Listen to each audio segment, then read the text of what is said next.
नववर्ष के इस नववर्ष पर मैं आप सबको हृदय के गहन दिल से बधाई देता हूँ। आपका उत्तम स्वास्थ्य रहे, स्वस्थ रहें, प्रगति करते रहें, उज्जवल भविष्य की मंगल कामना। माननीय मुख्यमंत्री जी, अब बजट सत्र आने वाला, तो माननीय मुख्यमंत्री जी से ये अपेक्षा थी कि बजट के पूर्व जब सब वो विधायकों से राय लेते हैं तो सभी पक्ष और विपक्ष, प्रतिपक्ष की भी राय लेते तो ज़्यादा बेहतर उनको सुझाव मिलता। कोटा संभाग में उन्होंने सभी भारतीय जनता पार्टी के चुने हुए प्रतिनिधियों को बुलाया। मैं तो इस भरोसे में था कि कोटा संभाग में जब विधायकों से वो चर्चा करेंगे तो हमें भी बुलाएंगे, लेकिन खैर उनका कोई अलग दृष्टिकोण होगा। तो जो चीज विधानसभा के आने वाले बजट सत्र से पूर्व बूंदी विधानसभा क्षेत्र में क्या इसका व्यू पॉइंट होना चाहिए, इस बजट में क्या प्रावधान किए जाने चाहिए, हमारी अपेक्षाएं क्या है, यहाँ की मांग क्या है, यहाँ की भौगोलिक परिस्थिति क्या है, उन सब बातों के दृष्टिकोण से एक विजन डॉक्यूमेंट अपने बूंदी विधानसभा क्षेत्र का इसमें बनाया है। और ये 25-26 का जो बजट है, तो हम ये चाहते हैं कि इस व्यू पॉइंट के हिसाब से जो भी आवश्यक जो बजट प्रावधान या वो बजट में इनकी घोषणा करे कि इनमें से किन किन कामों को वो लेने वाले। तो सबसे पहला तो इसमें ये है कि एक चर्चित है, शुरू से ही परेशानी भी है कि अदालत और जो जुडिशरी वहाँ पर है, तो जो रोडवेज बस स्टैंड है उस बस स्टैंड को पुरानी कृषि उपज मंडी में स्थानांतरित कर और रोडवेज का परिसर और अदालत का परिसर एक करके मिनी सचिवालय उस जगह पे बनाने का है। तो इसमें चर्चाएं अखबार तक ही है, लेकिन वास्तविक रूप से सरकार की तरफ से इसमें कोई ठोस कदम नहीं उठाया गया है। और अपन ये चाहते हैं कि इस मिनी सचिवालय की घोषणा के सरकार और इसके लिए डीपीआर बनाने के लिए सिद्धांतन इस बात को माने और इसको डीपीआर बनाने के लिए इसके लिए आर्थिक दृष्टिकोण से भी वो बजट का प्रावधान करेगी। अपना सभी चाह रहे हैं कि ये चीज हो। तो पहला तो अपना व्यू पॉइंट ये है कि मिनी सचिवालय बनना बहुत ज़रूरी है और उसमें रोडवेज या पुरानी कृषि उपज मंडी में हो और रोडवेज का परिसर और अदालत का परिसर मिलकर नए सिरे से नए ढंग से इसका निर्माण हो, क्योंकि अधिकांश व्यापारी लोग और सारी बूंदी की जो इकोनॉमी है पुरानी बूंदी के आसपास की, वो भी यहाँ के आवागमन यहाँ के आने वालों से है। तो एक तो बात ये अपना है। दूसरा ये है कि केडीए जो है, चाहे वो हमारी सरकार के टाइम पर ये केडीए कानून पास हुआ हो, तो गलतियां तो हुई है कि केडीए में बूंदी के 64 गांव उन्होंने और एक नगर पालिका शामिल, और इससे सारी अर्थव्यवस्था जो कोटा की जो है, कोटा यूआईटी पहले थी, कोटा यूआईटी में कुछ गांव मिलाए गए। फिर इसके बाद एक व्यापक दृष्टिकोण से जो हमारी कीमती भूमि थी, उन कीमती भूमि को मिलाकर केडीए के नाम से वो अलग दृष्टिकोण से एक नया विजन दे करके वो करना चाह रहे थे। तो हम ये चाहते हैं कि केडीए या तो समाप्त हो, समाप्त ना करे तो भी जो 64 गांव अपने और एक नगर पालिका है, इसको यथावत वापस बूंदी में ही रखें। जो 3000 बीघा जो एयरपोर्ट के लिए गई, वो गई जो गई, उसमें कोई बात नहीं। एयरपोर्ट में मैं बाद में आऊँगा उसके बाद में।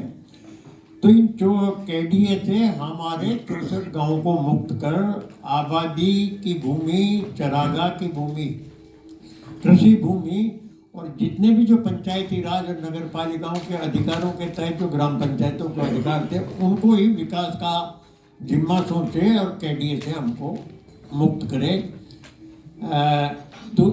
दूसरा इसमें है। तीसरा मेरा ये है कि नगर विकास न्यास की स्थापना होना चाहिए बूंदी में।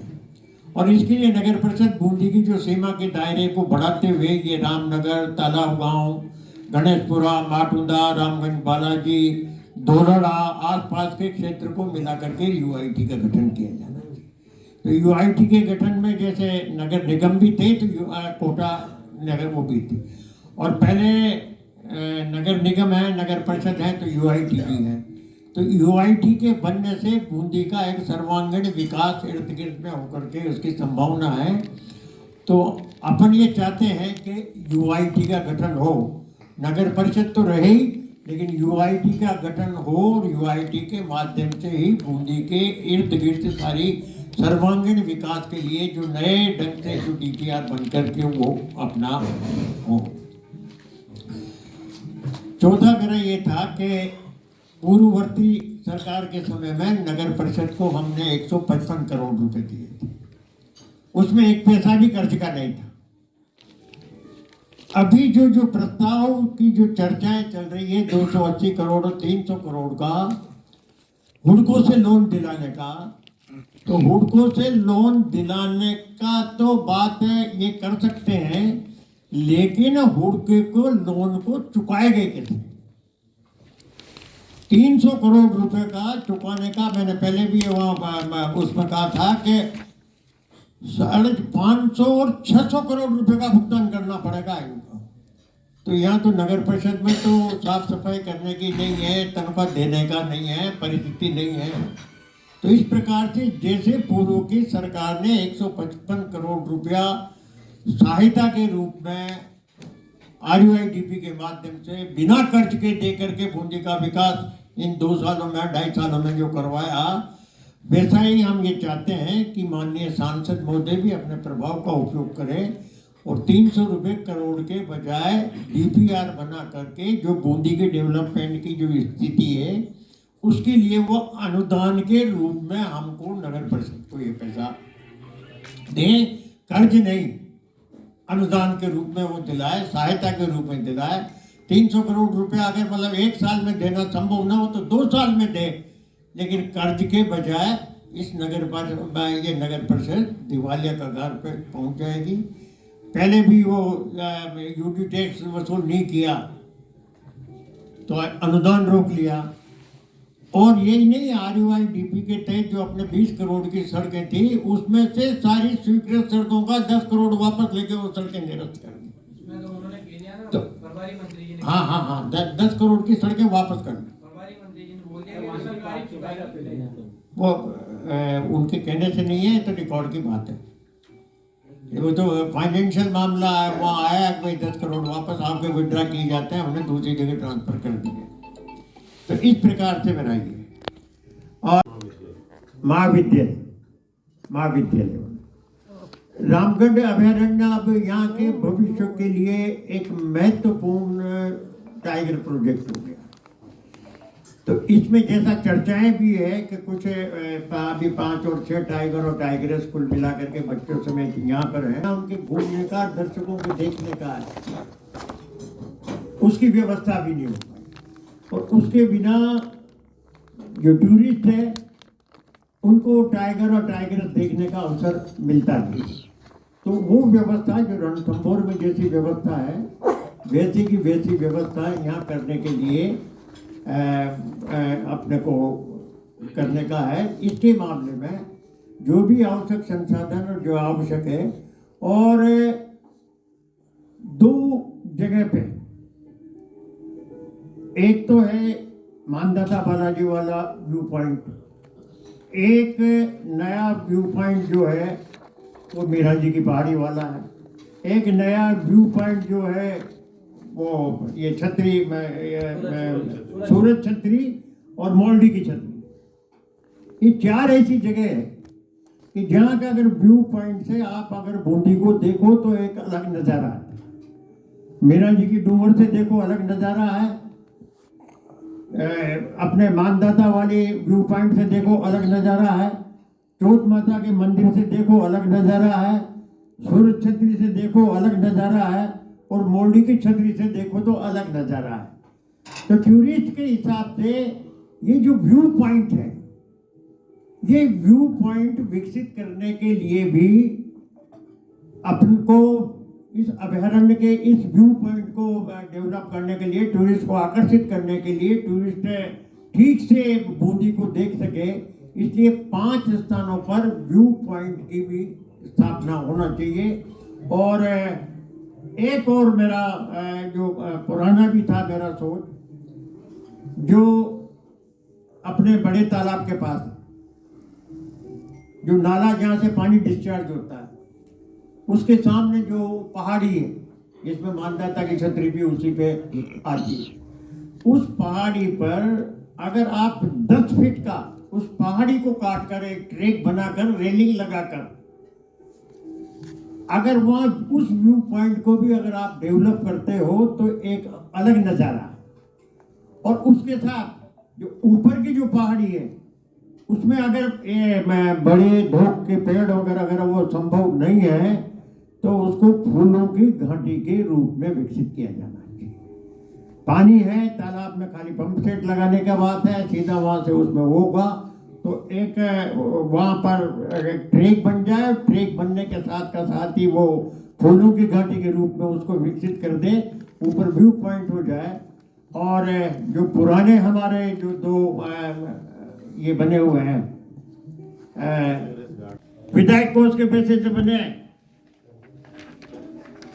जब मैं विधायक था ये अपने आरटीडीसी का होटल, और ये जो है ये ठीकरदा में आते थे तो ठीकरदा ग्राम पंचायत को तो पैसा दिया और नगर पालिका बूंदी को कार्यकारी एजेंसी बनाया जब ये बना था।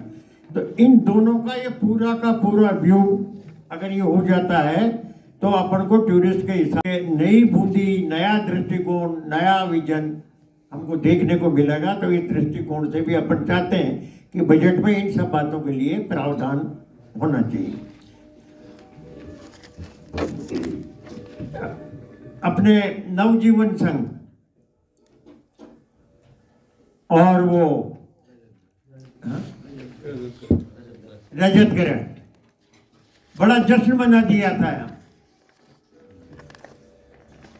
ढोल नगाड़े से पूरे चौमुखे बाजार, सारे बाजार में कि ये हमने निकाल दिया अभयारण्य।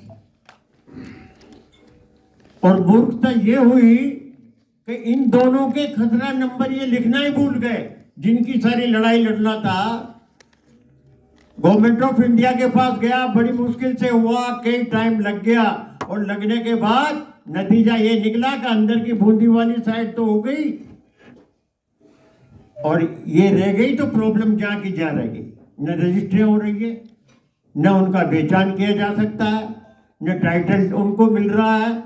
तो मेहरबानी करके अपन ये चाहते हैं कि मेहरबानी करके उस जश्न में जो बात की थी नए सिरे से आप चालू करें, और नए सिरे से चालू कर कम से कम इन दोनों कॉलोनियों को ही नहीं, दोनों कॉलोनियों के साथ खटखट तक जो आबादी बसी हुई है पहाड़ के नीचे नीचे, उन किसानों को न तो केसीसी मिलती है, और जो वहां बस गए हजारों की संख्या में उनको कोई टाइटल नहीं है। जो ये एरिया है ये रामगढ़ अभयारण्य की सीमा से बाहर किया जाना चाहिए, और इसकी एवज में जमीन भी पहले दे दी, लेकिन ये खतरा नंबर लिखने से वो जमीन दूसरी जगह के काम में आ गई और वहां की वहीं काम। अभी कोटा मुझे जो जानकारी दी माननीय सांसद महोदय ने कहा बताया कि जो 3000 बीघा जमीन दी गलत जगह पे दी, फॉरेस्ट में दे दी, और उसको निकलाने का जो असंभव काम था वो उन्होंने किया, धन्यवाद उन्होंने किया जो।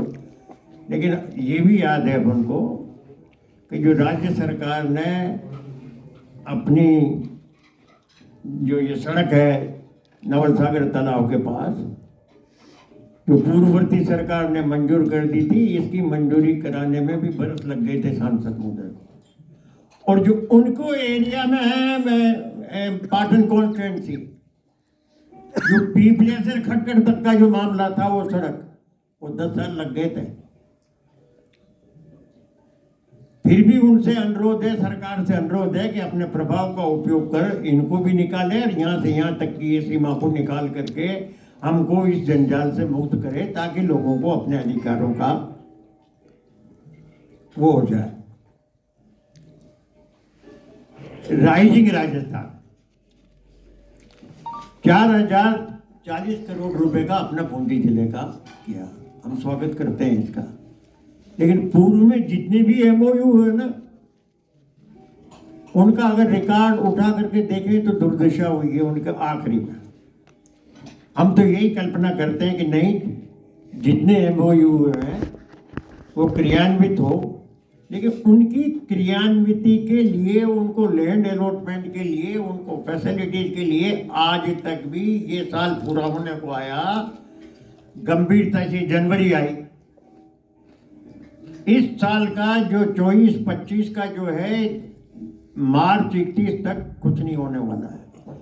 तो हमारा इसके लिए जो आवश्यक संसाधन जुटाने हैं, जो टाइम बाउंड जो प्रोग्राम बनाना है, और उस टाइम बाउंड प्रोग्राम के हिसाब से जो काम करना है, वो काम अभी तक भी पूरे राजस्थान में नहीं हुआ। और राइजिंग राजस्थान का जितना शो, जो प्रदर्शन पूरे प्रदेश में हुआ, गजब का प्रदर्शन हुआ, गजब का शो हुआ। और वो इसलिए किया गया कि पूरे ही राजस्थान में वर्तमान सरकार ने कोई भी एक नया काम डेवलपमेंट का किसी भी विधानसभा में नहीं, तो उससे ध्यान भटकाने के लिए। लेकिन हम ये उम्मीद करते हैं कि चाहे ध्यान भटकाना का इस बार का टर्म का तो ध्यान भटका देंगे अपने कार्यकाल का, लेकिन इसको क्रियान्विति के लिए तो कोई स्टेज हो। तो विशेष रूप से मैं राजस्थान की बात नहीं कर रहा, राजस्थान की बात करने का मंच दूसरा होगा। तो बूंदी में जो 4040 करोड़ रुपए का जो एमओयू है, उसको धरातल पे लाने के लिए अभी तक कोई गंभीरता से चिंतन नहीं हुआ है। क्या इंफ्रास्ट्रक्चर होगा, कहाँ लैंड अलॉटमेंट की जाएगी, जिन जिन उद्योगों के लिए लैंड लेना है उसका क्या हुआ, उनको निजी रूप से लेना है या सरकार को देना है, उनके फैसिलिटीज का क्या है, उनमें किस प्रकार का एमओयू हुआ, उस एमओयू के बाद अभी तक कोई कार्रवाई आरंभ नहीं।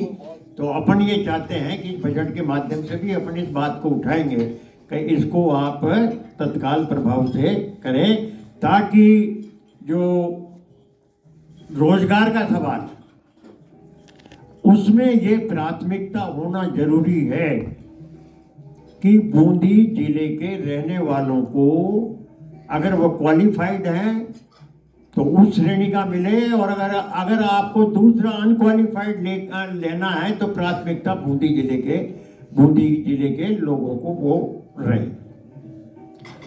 इसी प्रकार से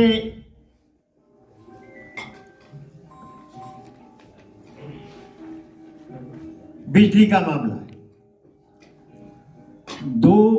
2015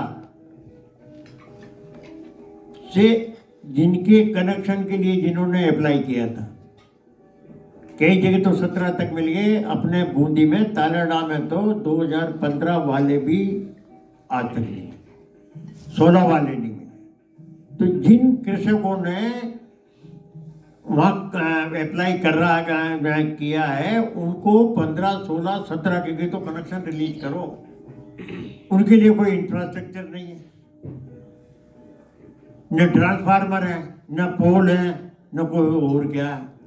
और अभी फिर नए बजट में इन्होंने घोषणा की इतने लाख हम कनेक्शन देंगे, न बिजली की व्यवस्था है। जहाँ 33 kV के पूर्व में स्वीकृत हो गए ग्रिड स्टेशन, उनका भी काम चालू नहीं हुआ, वो भी अभी अधूरे पड़े हैं। जो 132 kV का जो ग्रिड स्टेशन बन गया, उस 132 kV के ग्रिड स्टेशन से एक्सटेंशन के लिए जो लाइन डालना है आगे डिस्ट्रीब्यूशन की, वो जहाँ की जाइए आप, इसका काबिल से राइतल वाला जाकर के आप देख लो। ये एक अपना उसमें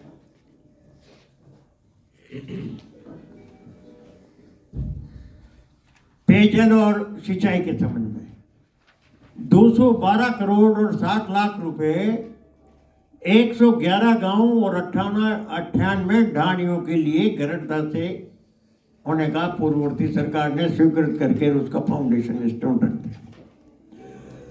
अभी तक भी काम चल रहा है, ये साल भर पूरा होने को आया है, लेकिन जब तक आप इंटेक वेल गरड़दा बांध के बीच में नहीं बनाओगे, जब तक ये जो आप इंफ्रास्ट्रक्चर जो आप लाइन डाल रहे हैं और जो टंकियां बना रहे हैं उसमें पानी आएगा ही नहीं, और उसमें पानी भर गया, उसमें पानी भर गया तो प्रॉब्लम ये है कि वो तो बनेगा नहीं और ये लाइनें डाली जा रही है, तो पहले इंटेक वेल तो बनाओ ना उसमें, या साथ का साथ बनाओ। इधर टंकियां बना रहे हो आप, पाइपलाइन डाल रहे हो, इसकी तरफ किसी का नहीं। पूर्व में गरड़दा बांध में फुल कैपेसिटी में से थोड़ा सा पानी, अब तो अब के थोड़ा मामूली सा कम रखा है उन्होंने अपने टेक्निकल उससे। नहरें, नहरों के लिए कोई बजट प्रावधान नहीं है, और बहाना ये है कि इसमें से कुछ नहरें फॉरेस्ट में आती है, तो फॉरेस्ट में अगर वो आ रही है, चाहे वो अभयारण्य में आ रही है चाहे फॉरेस्ट में आ रही है, इस पर आज तक कोई कार्रवाई आरंभ नहीं हुई। तो उस गरड़दा बांध के पानी का जो उपयोग पेयजल के लिए और जो सिंचाई के लिए होना था वो असंभव हो रहा है।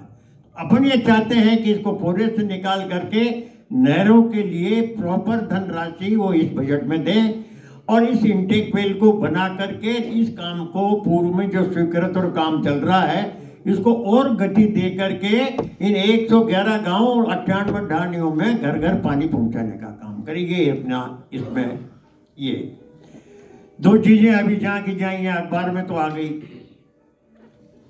लेकिन ये बरुंदन डोरा वाला अभी राइटिंग में आदेश नहीं आया उसका फॉरेस्ट से निकलने का।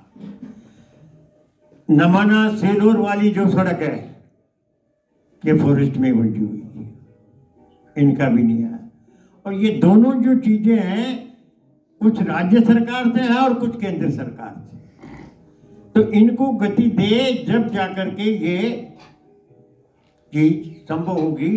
तो अपन चाहते हैं कि अब सरकार, राज्य सरकार और माननीय मुख्यमंत्री जी और माननीय सांसद महोदय, माननीय स्पीकर महोदय, इन पे विशेष ध्यान दे करके इसको फॉरेस्ट से निकला करके इस काम को, ये ऑलरेडी स्वीकृत सड़कें पूर्ववर्ती सरकार, टेक्निकल इसमें दिक्कत है उसको करो। एयरपोर्ट के नाम का सवाल, मैं दावे से कहता हूं कि जो MOU हुआ है ना भारत सरकार और राजस्थान सरकार और KDA के मध्य, उसमें बूंदी का नाम नहीं है। ये बात तो अलग हो सकती है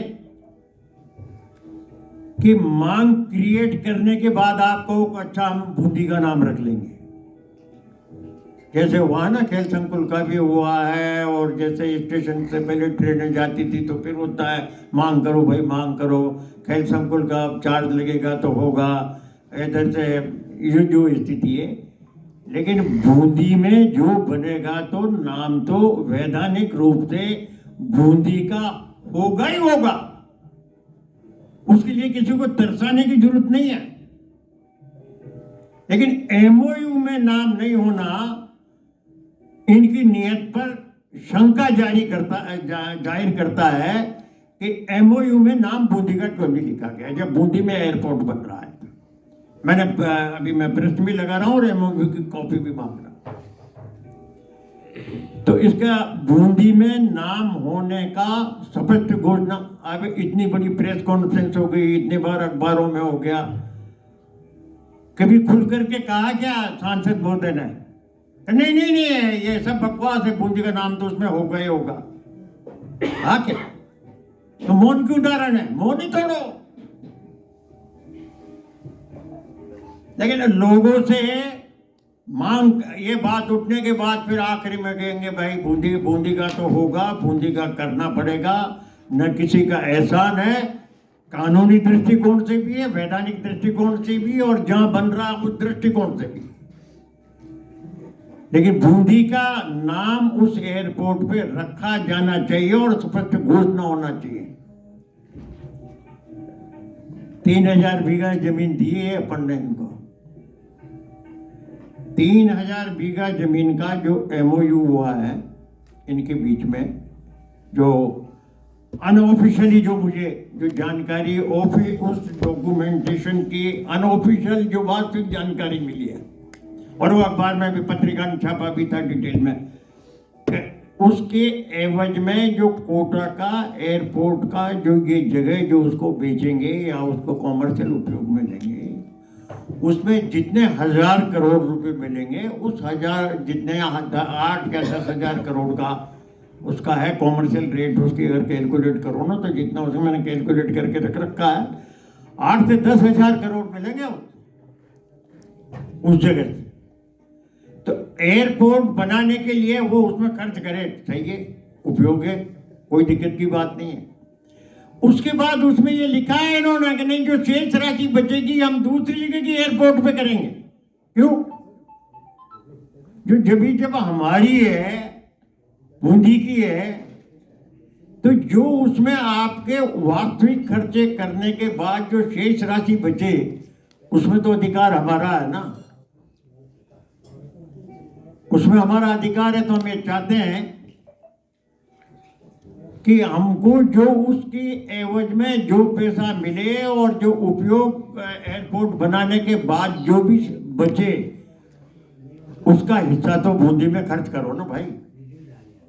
लैंड तो बूंदी की है, कोटा में तो बन ही नहीं सकता था, लैंड ही नहीं है इनके पास। और धन्यवाद देता हूं मैं अशोक जी गहलोत को, और अशोक जी गहलोत को भी जबरदस्ती हाथ खड़ा करके कहना है कोटा की मीटिंग में रामनारायण जी जब सांसद का चुनाव लड़ रहे थे, वो मुख्यमंत्री थे, तो राहुल गांधी ने कहा अशोक जी खड़े हो, ये यहाँ की मांग है कि आप निःशुल्क बिना पैसों के सरकार की जमीन एयरपोर्ट के लिए दोगे। तो वो सोच रहे थे साहब इसमें इतने करोड़ों का ये हो जाएगा ना, घोषणा करो। तो हाथ खड़ा करके डाइस पर ले जा करके और अशोक जी गहलोत से कहलाया था कि हाँ, एयरपोर्ट के लिए जितनी भी जमीन की आवश्यकता होगी हम मुफ्त में देगी राजस्थान सरकार। जबकि दूसरी जगह जहां भी है ना एयर अथॉरिटी ऑफ इंडिया पैसे देती है, तो निःशुल्क वो दी। तो हमारी मांग ये है कि उसमें से जो भी हो उसका हमारे लिए उसमें वो हो। जेठ सागर झील परमानेंट बीमारी है, कमल का फूल। राजनीति के लिए नहीं कह रहा मैं, उस जेठ सागर झील के लिए कह रहा हूं। परमानेंट बीमारी है कि वो जब तक अंदर से खुद के साफ ना हो जब तो फिर भी समस्या का था, नहीं तो हमको स्थायी रूप से मशीन चाहिए। और हमारा सारा पैसा जो भी अब तक का था वो सब केडीए ने अपने पास रखा। तो कम से कम जब वहां 2 मशीनें हैं तो एक मशीन तो स्थायी रूप से बूंदी को दो ना। तो परमानेंट अगर वो मशीन यहां आ गई तो निश्चित रूप से उस जगह पर आपका वोटिंग का काम हो जाएगा और स्थायी रूप से हो जाएगा। तो हम ये चाहते हैं कि वो मशीन जो है वो हमको मिले और नियमित रूप से उस जगह पर वो मशीन हमारे पास रहे और वो मशीन हमको केडीए के द्वारा दी जानी। एक भी पट्टा सरकार बदलने के बाद 2-5 पट्टों के अलावा न तो परमिशन दी है, पेंडिंग पड़ी है मकान बनाने की, न एक पट्टा दिया है, न कोई काम, बिल्कुल बंद पड़ा। विधानसभा में भी आ गया था ये मामला। धारीवाल जी ने कहा था कि मंत्री जी बोले कि बड़ी उसमें गड़बड़ हुई है और फर्जी पट्टे जारी किए। तो उसके जवाब में जब पूर्व स्वायत्त शासन मंत्री ने कहा कि 15.5 लाख पट्टे पूरे राजस्थान में उस अभियान में बांटे, 15.5 लाख, और फर्जी कितने निकले? 260।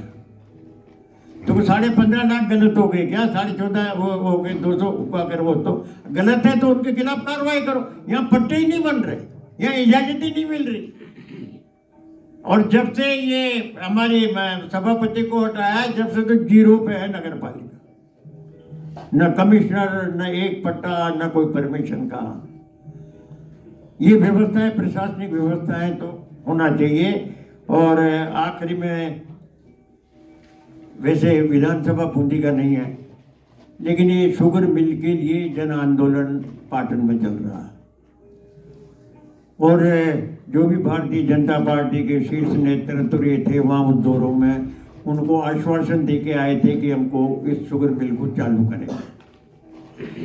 तो मेरा उनकी भावना के अनुसार मेरा विनम्र अनुरोध है कि अगर ये कर सकते हैं तो बोले, नहीं कर सकते हैं तो ना बोले। उनकी भावनाओं के अनुसार इनको ये करना चाहिए। मोटे रूप में जो सारी बात है वो इसे विजन डॉक्यूमेंट के रूप में है, आपके सामने बोलूं।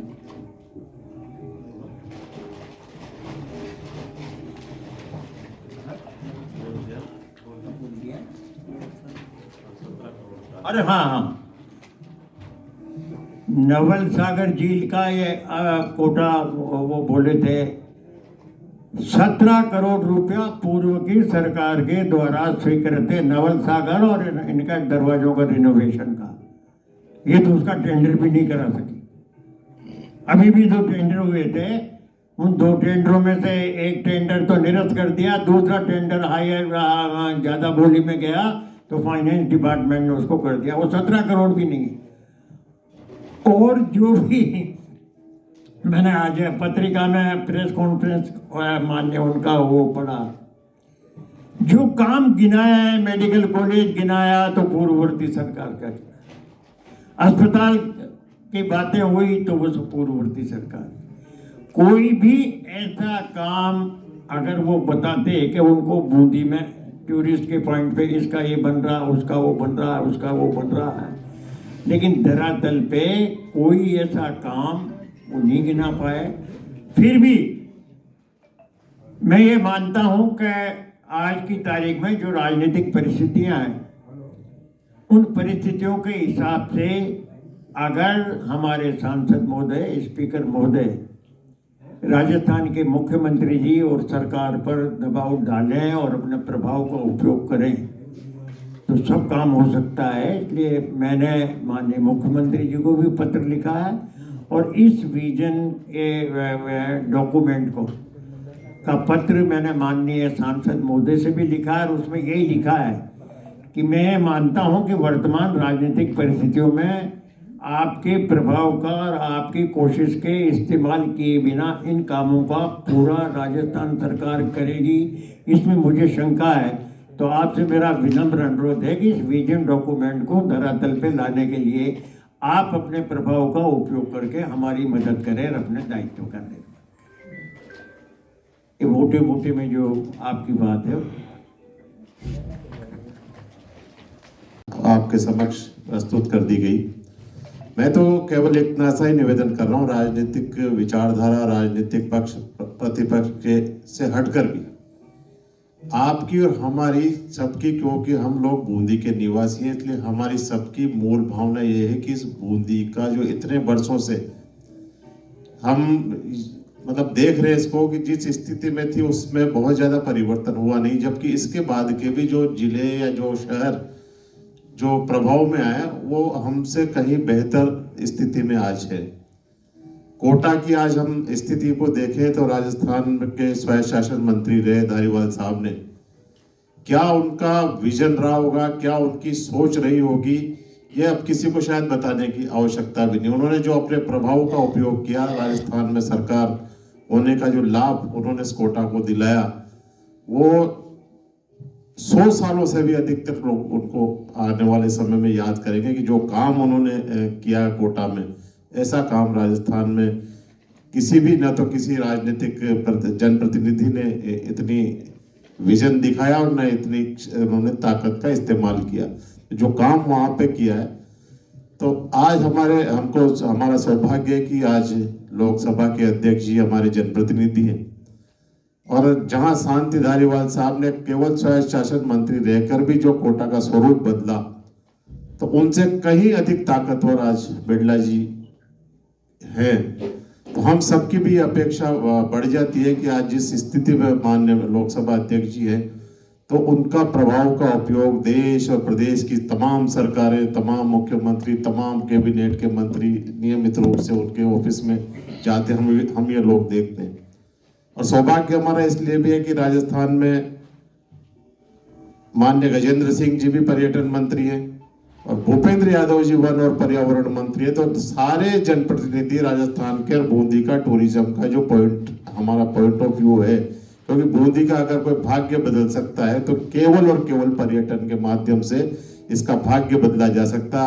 सरकार से बजट तो भी बनाए नहीं, नाराजगी नहीं जताई, लेकिन बजट सत्र जो आ रहा है उससे पूर्व भारतीय जनता पार्टी के विधायकों से तो उनकी राय मांगी गई है, लेकिन प्रतिपक्ष से नहीं मांगी गई है।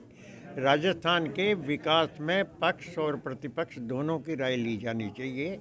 और जहाँ तक बजट का सवाल है, उस बजट के प्रावधानों में बूंदी विधानसभा क्षेत्र का प्रतिनिधित्व करने के नाते मेरा कर्तव्य बनता है कि मैं यहाँ की परिस्थितियों से राजस्थान सरकार और यहाँ के सांसद महोदय को अवगत कराऊं। तो जो विजन डॉक्यूमेंट जो बनाया है बूंदी विधानसभा क्षेत्र का आगे आने वाले बजट सत्र के लिए भी और फॉर फ्यूचर के लिए भी, उसमें जो महत्वपूर्ण बात जो है वो ये है कि मिनी सचिवालय की लगातार मांग यहाँ पर होती आ रही है। तो रोडवेज को इस स्थान से पूर्व की कृषि उपज मंडी में स्थानांतरित कर उस परिसर को जिला कलेक्ट्रेट के साथ मिलाकर उसका डीपीआर बना करके व्यवस्थित रूप से एक मिनी सचिवालय बनाए, ताकि व्यवस्थित रूप से यहाँ के कार्यालय भी काम कर सकें हैं और जनता को भी आवागमन में सुविधा हो। इसी प्रकार को लेकर भी आपने खुद की सरकार पे नाराजगी जाहिर की है, क्या कहना चाहेंगे इस पे? केडीए हाँ, केडीए पे मैं केडीए के सख्त खिलाफ हूँ, चाहे वो हमारी सरकार में बना हो, चाहे धारीवाल जी ने बनाया हो। मैं बूंदी के जो 64 गांव और एक नगर पालिका जो केडीए में शामिल की है वो गलत है, बूंदी के साथ अन्याय है।